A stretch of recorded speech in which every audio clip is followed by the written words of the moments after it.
Welcome back to Positively Shy. So today we're going to learn how to trim nails. Let's start with how do you position your dog? There's a couple ways that you can do this. So one, you can do them with them standing up, and then let me show from this side, would pick up the foot and work on each nail that way. My favorite way is for them to lay down. It's more comfortable. They don't have to balance on 3 legs and all that. So just getting her to kind of sit for me. Good girl. And lots of praise. Remember, this is supposed to be a positive experience, so that they don't get, stressed out and everything. So I'm just going to get her to lay down. Get down, girl. And let's see if she wants to roll this way. Perfect. So she's such a good girl. So I want to make sure this is a positive experience, that she's not getting stressed out. She's not getting upset by the whole thing. So this is one way, and it's very comfortable. Always gauge your dog's body language. You always want to make sure, too, that they're not, in hyper mode, that they haven't just been running around a lot and they're still got the zoomies. This is the best time that you want to work with them, whether it's training, trimming nails, obedience, anything like that. So what kind of nail trimmers would you use? This one is my favorite, and I have a lot more control. Now, some people get really scared with big dogs and big dogs that have black nails. Dog nail has this little arch, right? What you want to do is get it right where it starts to curve. Now, I trimmed her nails not too long ago, so as you can see, her quick is right there. Basically, on these, I'm just going to be trimming a little bit off the top. It's easy to tell when you have white nails because you can see right here this pink part. That is their quick or their blood supply. You don't want to nick that. You want to trim just about this much, and I will show you how. On the black nails, I always tell people proceed with caution. You don't want to have this big expectation and trim off a lot, and next thing you know, they're bleeding. If you don't have what's called quick stop, it helps them to stop bleeding if you do nick them. It's not the end of the world. Get some flour in your kitchen and you're going to press it onto the nail, and get some on your finger, press some onto the nail and apply pressure. Wait for a few seconds, a minute, whatever the dog is tolerating and whatever, you can hold on to.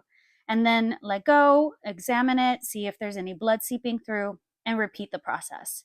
So don't fear. If you see blood, there is a fix. Here are some good examples. You see her blood supply and then that white, that can go.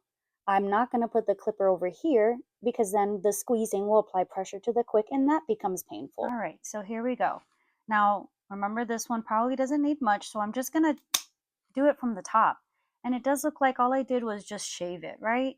And I'm going to go at another angle.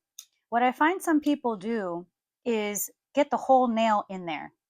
I don't do that, and I don't think that's effective.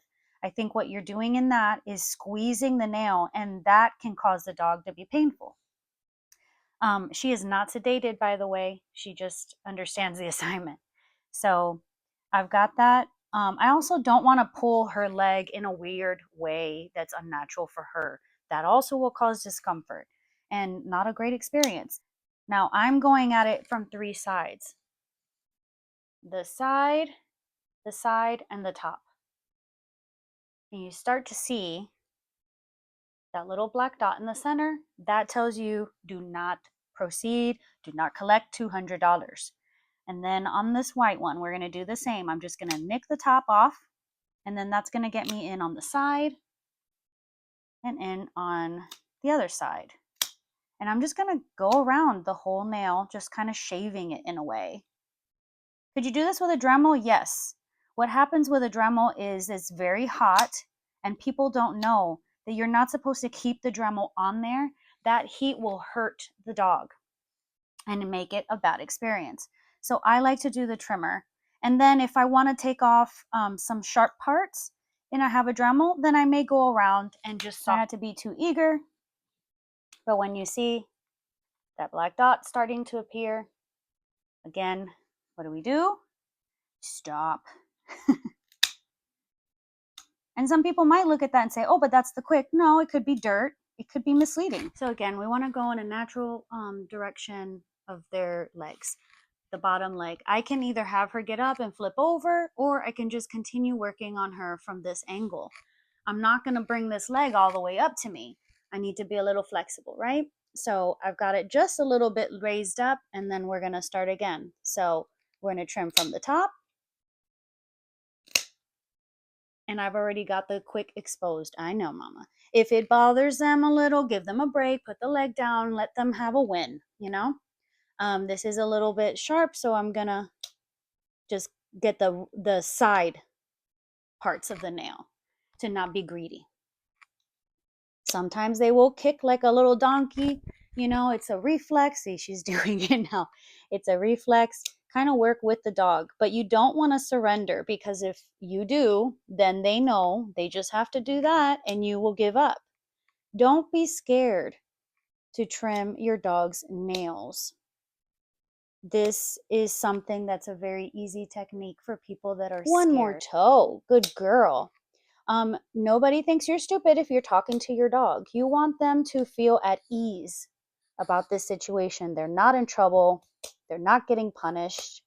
This is just mani-pedi time, and it's a necessary evil.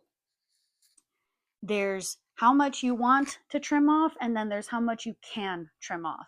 So always be aware of your pet. If their quicks are long, it's going to have to be a process that you do several times in shorter periods of time. So we want to make sure that these quicks don't grow out longer than they should. When quicks grow out very long, they over time, she wants to donkey kick me. They will over time cause the pet to have an issue with their joints, because now the nail is long and it's pushing back, and it can be painful. So sometimes it's as simple as do a trim and help them feel a little better. It's silly, but it's true. They also can have different lengths on their toes, because like humans, they carry their weight differently. And they don't have to be perfect, especially if you're just starting out. You want to do what you can do, and then that's it. Next time, get some more. But what's most important is that you don't hurt your pet. Well, that concludes the nail trimming tutorial. I hope you found it helpful. And if you like this video, please give it a thumbs up and that subscribe button. Thank you so much, and we'll see you next time.